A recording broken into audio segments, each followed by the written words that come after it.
Joining us now, it's always a privilege and a pleasure to speak with Harvey Kaye, who is the Ben and Joyce Rosenberg Professor Emeritus of Democracy and Justice Studies at the University of Wisconsin, Green Bay. Professor Harvey, thank you so much for joining us. Ben, it's always a pleasure to see you, as I've said, whenever I do get to see you, and here we are. We always run into each other in these spaces, but it's because you consistently and persistently work on behalf of the four freedoms, on behalf of people fighting for justice, equality, and on labor rights. And in this particular instance, we want to discuss what's happening with Amazon and the union efforts that's happening across the country, particularly in Alabama. Just give us an update in terms of what you're seeing and what you're following in terms of the unionizing that's happening in Amazon. Well, of course, right now we're in the middle of the voting period, which will come to an end on March 29th. And if the majority of workers who vote in favor of a union, then a union will be created that Amazon must recognize. Now, they don't want to recognize this union. They've spent innumerable dollars, massive dollars, and created a whole series of obstacles along the way to workers. In fact, even during this voting period, they've done some things of a questionable nature, but the union, the retail, wholesale, and department store union, does not want to go to the National Labor Relations Board to complain, to file a complaint, because if they do and the NLRB responds, they have to then postpone the entire vote and do it all over again.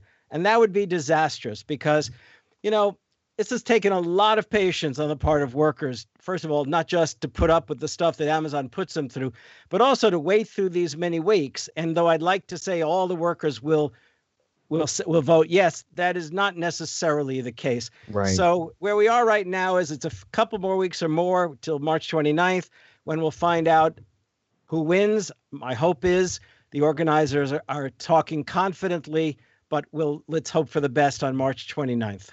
We've both spoken with and about Christian Smalls, one of the organizers who's taken it on the chin on behalf of labor.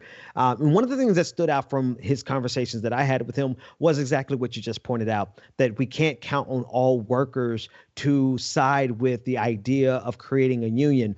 But in this case, Amazon has actually poured money into the anti-union movement with language and propaganda that undermines the work of laborers and the workers there at Amazon.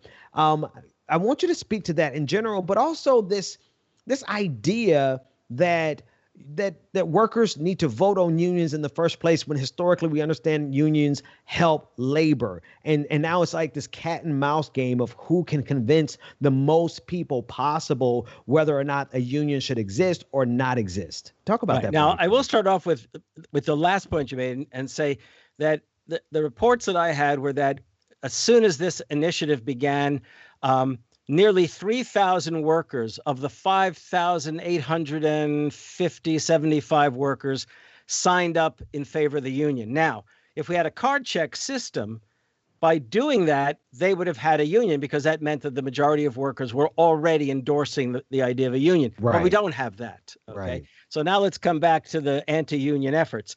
First of all, they have hired what we would call union-busting law firms, union-busting firms that begin a whole series of strategies and tactics to dissuade, obstruct, and literally scare the hell out of workers, Right. telling them that the union dues is going to be too high, or the fact that you don't know where the union dues is going to go. And by the way, Alabama is a right, in quotes, right to work state, which means that even if a union prevails, and once again, I want to say hopefully does, the fact is that workers will not be obligated to join the union as a right to work state. And by the way, that's known as free riding, because what will happen is the union will likely win certain kinds of demands, which we should address a bit later if you okay.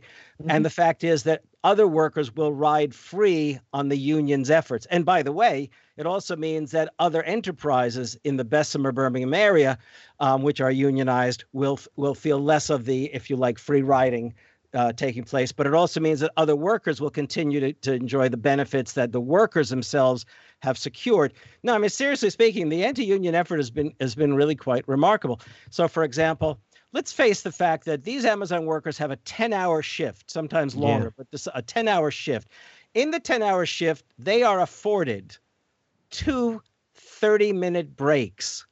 Now, first thing to understand is that this is a massive warehouse. I read that it's the equivalent of 15 football fields through 4 stories, you might say, okay? In fact, it is 4 floors. Now, if you have a 30-minute break, given the size of that place, just getting to a break room or a bathroom is probably going to take you 10 minutes, which means it's 10 and 10. 20 minutes of your time is going to be taken up just to go pee, okay? Which means you have 10 minutes to grab a bite to eat. So massive reports of workers who bring in bottles to place alongside if they have a workstation to do exactly that. And that's first of all to consider. The other thing is that when they get to the bathroom, they have to put up with anti-union propaganda. Okay, I used to tell people in my students, I used to say, I'd like to put world maps in the men's room over the urinals. It'll help you absorb the image of the world. But in this case, what we're talking about is people who are trying to, in quotes, relieve themselves are having to see anti-union propaganda. Maybe pictures of fellow workers saying, "Oh, we don't want a union. We work well as a team." That kind of stuff. Right. Okay. So it's a constant annoyance. They also tried some interesting things. I say interesting, sort of despicable things. For example, they wanted to have it that the workers would vote yes or no on the premises of the warehouse, right? Which, by the way, is a decidedly anti-union initiative to do that. Absolutely. Then, sorry. No, I'm agreeing with you. Absolutely. Continue, please. Okay. And when they didn't get that, they then found their way to get the post office to install a letterbox in the parking lot with a tent over it. Okay. On the assumption that it'll make the workers think they have privacy to mail in their ballot, because this is now a mail-in vote, when in fact what it does is it brings the workers onto the premises once again of the Amazon property, and they are compelled to vote there. And there is a lot of fear by this. And by the way, in the wake of Donald Trump, the truth is a hard thing sometimes to get hold of.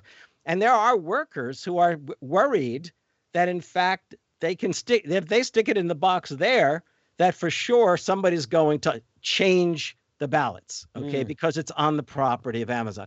So, I mean, those are just examples of the kinds of things that they're doing. Now, I will make it clear, Amazon has 100% record in terms of avoiding a union, of breaking union efforts, okay, by way of all these diverse means. Some persuade. By the way, I haven't even mentioned they have a website. They are constantly sending texts to the workers, okay? Once again, there are things they are doing to scare the workers, okay? Now, admittedly, they are paying a $15 minimum wage. They're making it out as if nobody else is making $15 in the area, which isn't quite true. There are other enterprises. This is the Bessemer, Birmingham area. Right. And there's a history, by the way, in the past, from the 30s forward, of labor organizing and successful unions. Mine workers, steel workers, and I got to get it straight, the mining, mill, and smelting workers, okay, was another integrated union. And one of the heritages of that is a record of interracial unionism. Although at the Amazon warehouse, it's 85% African-American workers. Or as the organizers have said, this is not only a labor question, this is a civil rights question. Yeah. And by the way, I was saying to my wife today, do you realize that when you walk into a place like an Amazon warehouse, you might as well be living in George Orwell's 1984, okay? That's the kind of control and surveillance that takes place there. By the way, the organizers of the RWDSU, that's a mouthful, okay?